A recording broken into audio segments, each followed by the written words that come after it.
मेरे साथियों एवं मेरे प्यारे बच्चों, आज हम आपको ग्रीन हाउस प्रभाव के बारे में बताते हैं। ग्रीन हाउस प्रभाव ये नाम कैसे पड़ा? ठंडे प्रदेशों में पेड़ पौधों को बचाने के लिए एक पॉलीथीन का या कांच का एक घर बना दिया जाता है और इस घर के अंदर ठंडे प्रदेशों में अधिक ठंड पड़ने के कारण पेड़ पौधे नष्ट न हो जाएं, उनके जीवन को बचाने के लिए इस प्रकार का घर बनाने से सूर्य की प्रकाश की किरणें पॉलीथीन के बने हुए घर से अथवा कांच के बने हुए घर से अंदर तो प्रवेश कर जाती हैं, लेकिन ये सूर्य की प्रकाश की किरणें की ऊष्मा या विकिरण उस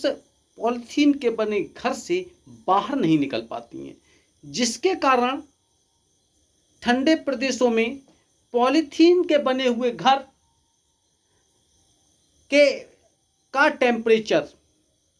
बाहर के टेम्परेचर से अधिक हो जाता है और अधिक होने के कारण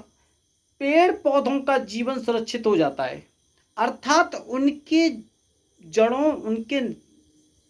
जल ले जाने वाली जाइलम और फ्लोएम की जो नसें होती हैं, इसे हम सामान्य भाषा में नस कह सकते हैं, जिनसे जल पत्तियों तक चढ़ता है और तैयार किया हुआ भोजन नीचे उतरता है। इस चढ़ने वाले जल को हम कहते हैं कि जाइलम तथा फ्लोएम के नाम से जानते हैं। इन जाइलम तथा फ्लोएम में जो है जल का जो है इस बाहर की ठंडक के कारण जमता नहीं है, अर्थात पेड़ पौधे सुरक्षित रहते हैं। इसी कारण इसे हमने जो है ग्रीन हाउस कहा गया है। इसी जैसा बिल्कुल हू बाई हू जिस प्रकार से आपने देखा कि बने हुए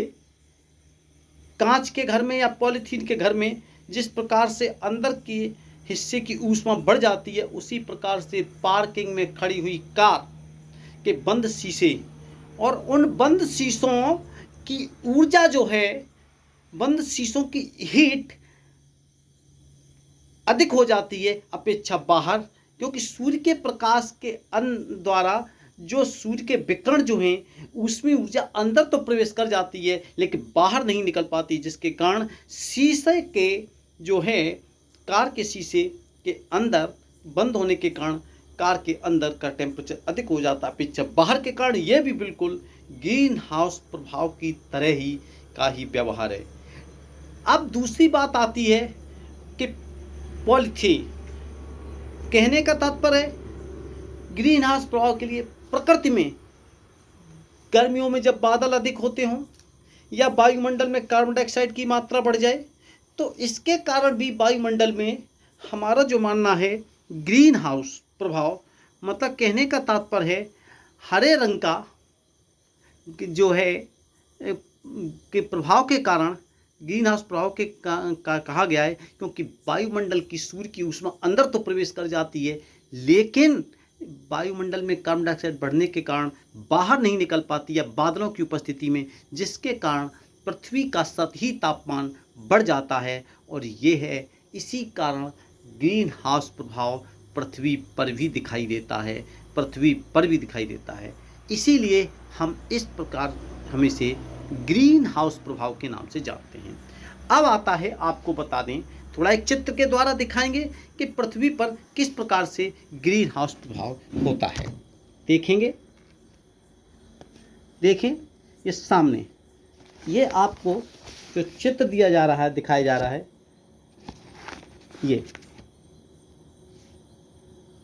ये देखिए, ये जो हम आपको चित्र दिखा रहे हैं और इस चित्र में ये सूर्य के प्रकाश की किरण पृथ्वी के वायुमंडल को के अंदर तो प्रवेश कर जाती हैं जब इसमें कार्बन डाइऑक्साइड की मात्रा अधिक बढ़ जाती है, लेकिन ये प्रकाश की या ऊष्मीय विकिरण बाहर नहीं जा पाते हैं, जिससे पृथ्वी की सतही तापमान बढ़ जाता है। अब इससे क्या नुकसान होता है इससे सबसे बड़ा परिणाम ये होता है कि जब पृथ्वी की सतही तापमान बढ़ जाता है, तो बढ़ने के कारण निश्चित तौर पर हम आपको बता दें, इस निश्चित तौर पर जब सूर्य का तापमान बढ़ जाता है तो ग्लोबल वार्मिंग जैसी स्थिति उत्पन्न हो जाती है। ग्लोबल वार्मिंग, पृथ्वी पर ग्लोबल वार्मिंग जैसी स्थिति उत्पन्न हो जाती है। अब ग्लोबल वार्मिंग के कारण धरती पर का तापमान बढ़ जाता है, ध्रुवों की बर्फ पिघलने लगती है और इससे इंफ्रा रेडिएशन परावर्तित होकर के पृथ्वी पर आने लगता है। मौसम परिवर्तन जैसी समस्या उत्पन्न हो जाती है। अब आपको बताएं, यह पृथ्वी पर 60% कार्बन डाइऑक्साइड, मेथेन,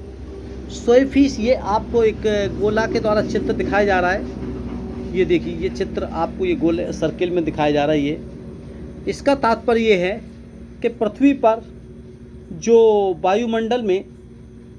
गैसें जैसे carbon dioxide, methane, nitrous oxide, chlorofluorocarbon, ये सभी ग्रीन हाउस प्रभाव दर्शाती हैं और इसके कारण पृथ्वी का तापमान अधिक होता है। ग्रीन हाउस प्रभाव के कारण ही, अगर ग्रीन हाउस प्रभाव न होता तो पृथ्वी का